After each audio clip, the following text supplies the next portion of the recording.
morning. We're here with Dr. Shaunna Burbidge, who is the Trailblazer Award winner for the 2023 UTRAC workshop.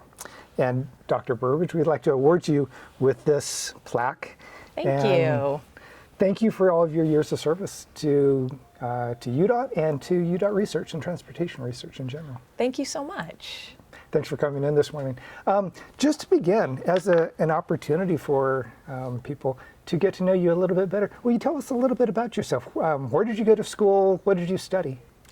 I did my undergrad work at Weber State University with a double major in history and geography, and I graduated from Weber State in 2003, so 20 years ago now. Wow, time flies. But then I did my master's and Ph.D. at the University of California in Santa Barbara. And my master's had an emphasis in human and environment relationships, which, as we all know, transportation ties in very much to our human interactions with our environments. And then my Ph.D. has an emphasis in methods, models, and computation with an emphasis in transportation. So geostatistics was kind of the shorthand for the Ph.D. that I received. But I've been all over the place. After I finished my Ph.D., I took a position at Brigham Young University as a visiting faculty member directing the urban planning program within that geography department. And then after a year or two down there, I went up to the University of Utah as a research faculty member in the College of Planning and Architecture. So. Great. So can you tell us a little bit about your interest in transportation research in particular? Yeah, I've been doing transportation for a long time. My capstone project for my undergrad was actually looking into the Legacy Highway project back before the Legacy Highway was even constructed. And so that was back in, the early 2000s. My mother actually worked for the Wasatch Front Regional Council, and she retired after 35 years at the MPO. And so when I was young, transportation was just like a dinner table topic. We had a lot of conversations about transportation planning and the environmental process, the planning process, the funding processes. And so I just grew up with that vernacular, thinking that that was kind of like normal household conversation. When I went to college and discovered urban planning, that was, it kind of continued that dialogue with my interest in transportation. I also had a very strong interest in public health and the way that our environments could impact health. And so when I went to graduate school, I really wanted to look at some of those connections between how we build our environment and our transportation system and the impacts that that can have on our healthy lifestyles, access to healthy foods, longevity, etc. And so I found a grad advisor that was enthusiastic about that topic as well. And that was when I really started getting into more of an emphasis on active modes of transportation. And not only that, but how we can recreate our automobile environments to better facilitate and support all modes. Because whether you're walking for the entire trip or driving to a destination or taking transit, everyone is a pedestrian at some point along the journey. And so that was something that kind of fascinated me early on, and I really dove into some of those active modes of transportation. As you're really well aware, UDOT has sort of reframed sort of our concept of all users. Mm-hmm. And I know you've been involved in quite a few different projects. Are there some examples of some of the research projects that you've been involved with over the past few years? Yeah, going back, it's been about 15 years, almost 20 years now of research with UDOT, and we've done some pretty impressive, I don't want to say my work has necessarily been pretty impressive, but the DOT has really been a forerunner and on some groundbreaking approaches to providing for all users. I would say that UDOT is known nationwide for innovation and for really kind of leading the crowd in terms of their approach to implementing policies and infrastructure and just the way that they go about accommodating all modes of transportation. I remember back in 2005 when I first moved back to Utah, and active modes of transportation weren't even really on anyone's radar screen. When you talked about bicycles and pedestrians, it was more of a recreational mode. People would say, oh, well, we're not going to put in trails. The DOT has no business in trails and sidewalks and things like that, because active modes of transportation are just exercise. That's not really a mode of transportation, so we really shouldn't look at it that way. But I've watched the dialogue change over the past, decade or two, to where UDOT really has led the charge to incorporating, safe facilities for cyclists, safe facilities for pedestrians, and whether or not it's a recreation trip per se, those are still trips on the system. And whether someone's biking for exercise or recreation or biking to work, they're on those bike lanes on the roadways. And so it's really the responsibility of the transportation system to accommodate and provide safe access for them.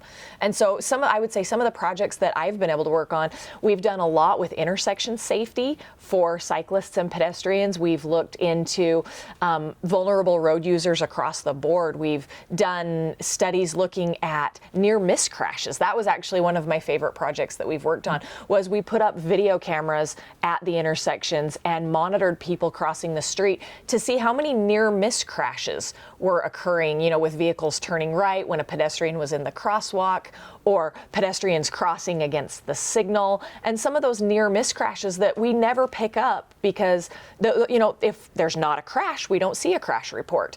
And so it's that latent period in behavior that we've really taken the time to look at and to examine. And okay, how do we deal with those? If we now know that there may not be any crashes, but we had 30 near misses today, what can we do to help prevent those in the future? And so I've loved the opportunity to really get involved with some of those more innovative things. And I've loved that the department has taken the time to actually show interest and to fund some of these projects that, they maybe tend a little bit more towards the theoretical side, but we've found a way to couch them within the reality of the planning environment to say, okay, we know that this is happening now. How can we take steps to create policies and procedures to implement some of these ideas to create a safer system? That's great. So with that in mind, what do you think about the governor's new announcement about the trail system that was proposed last fall and the funding that the legislature provided for that, for UDOT? I think it's exciting. Whenever we can get our elected officials involved and really, put their money where their mouth is, so to speak, it's a good day, right? Typically and historically, one of the problems we've had with active modes of transportation and really providing safe facilities is there's just no funding for it. If you want to put in the safest type of bike trail, that's, a grade separated out of the vehicle right of way. And those are not cheap in terms of infrastructure costs. It's very expensive to build a trail. And we don't necessarily have the right of way for those facilities all of the time. And so for the legislature to really back that and to say, hey, no, this is an important thing. We want to provide these safe corridors for cyclists, pedestrians, runners, whatever the case may be. It's good to have those funding sources, because typically it's been difficult to get, the federal funding or even some lower level state funding to help provide the cash flow for those projects. And so it's an exciting time to really, have these other options and opportunities. That's great. Thanks. Can you tell us a little bit about your thoughts about research and about transportation research? Why does that interest you, and what value do you see it providing for, say, taxpayers or for the state? Well, a lot of people will say, oh, we don't need to be spending money on research. But I would take them back, a decade or two and say, look at all of the policies and procedures and changes that have been put into place because of research. A lot of the members of the public and even members of the legislature don't recognize or don't know all of these research projects and what UTRAC has been able to do every year. I mean, we do research on things that might not be on anyone's radar, but they're important, and you have to do the research to be able to understand the contributing factors and the relationships that are involved. And so as we do these projects and we identify these relationships and these key characteristics that maybe contribute to fatal crashes, whether it's vehicular, pedestrian, cyclist, transit. I've actually been involved on a couple of projects where we looked at UTA TRAX trains. And, there was a big problem with them with left-turning vehicles having collisions with TRAX trains. And you can't create new policies to make that safer or to inhibit those types of crashes from happening until you understand what's going on and what's contributing to those crashes. And so I just think that often people underestimate the importance that research can have in crafting the narrative and giving the information to the decision makers so that they can make better, more informed, data-driven decisions. And so again, that's kind of the exciting part of my job, is that I get to dig into that data and identify where those trends and where those relationships are, so that as they move forward, they have the correct information to be able to make good, solid decisions and to be able to make our transportation system safer. So what advice might you have for women who would like to enter into the transportation or to the research industry? I would say, go for it. I always loved, I loved math and science. I always did well in those subjects. And I know that in recent years, there's been more of a focus on women and young girls in the STEM fields. And so I think there's a lot more support than there ever was, 30 years, 40 years ago when I was getting my education. And so I think that that's a great thing, but I do still think that transportation is probably underrepresented. We think about, we need to push these girls into math fields, and engineering is there, but I don't know that even within civil engineering that there's a lot of exposure to transportation, especially before you get into those college classes. And so I think that the opportunities are there. At Avenue, we have a fantastic staff of female engineers. They are some of the smartest people I've ever met. Obviously, the challenges for women are different than they are for men. We have different responsibilities in our lives, different responsibilities at home, that we may need, different approaches and different flexibilities than our male counterparts. But I think that's changing over time. And at least I know personally that all of my employers have been so supportive and so great at just helping me reach my potential. That's kind of cliche, but I think that the support is there. And if you're really passionate that this is something you want to do, there are people in the industry that will be your biggest cheerleader and help you accomplish what you're wanting to accomplish. Have there been people in your education or earlier in your career who have served as mentors or role models for you? Definitely. I would say this is great because I get to give a shout out to some of those people that probably don't always hear it. Brian Dorsey in the geography department at Weber State, probably first and foremost, my first mentor I ever had. He was the one that really said, there are opportunities out there. You don't have to stop with your undergrad degree. You can go do, graduate school. You can do research. You can do these big things. And they were things that weren't even on my radar screen until I had, Brian Dorsey, Eric Ewert, Harold Elliott, all of those guys up at Weber State were my biggest fan. Anything I wanted to do, they were 100% supportive. They wrote letters of recommendation. They helped me research grad programs. They were just so wonderful to me. In graduate school, my advisor, Kostas Goulias at UC Santa Barbara, Ram Pendiala at the University of Arizona, Arizona State, sorry. Chandra Bhatt at the University of Texas in Austin. They were all people that I interacted with through the Transportation Research Board, through different projects that I worked on, and they've always been so great. To this day, when they see me, they want to sit down and have lunch and hear all about all of the things that I'm working on, and they've just been so supportive over the years. A number of other people just in the industry have been so great. Mel Bodley at Avenue, who, touched base with me early on when Avenue was just starting, and he wanted to hire me, and I said, no, not yet. I'm doing some other things. And he just said, that's okay. He didn't hound me about it, but he followed my career and he made sure he was informed on what I was doing and was always so supportive and so great with, kind of being a cheerleader for what I was doing, even if I wasn't doing it for them. And so just, it's good people, Robert Miles, Robert Hull, who gave me my first research project at UDOT. There have just Scott Jones, as you mentioned earlier.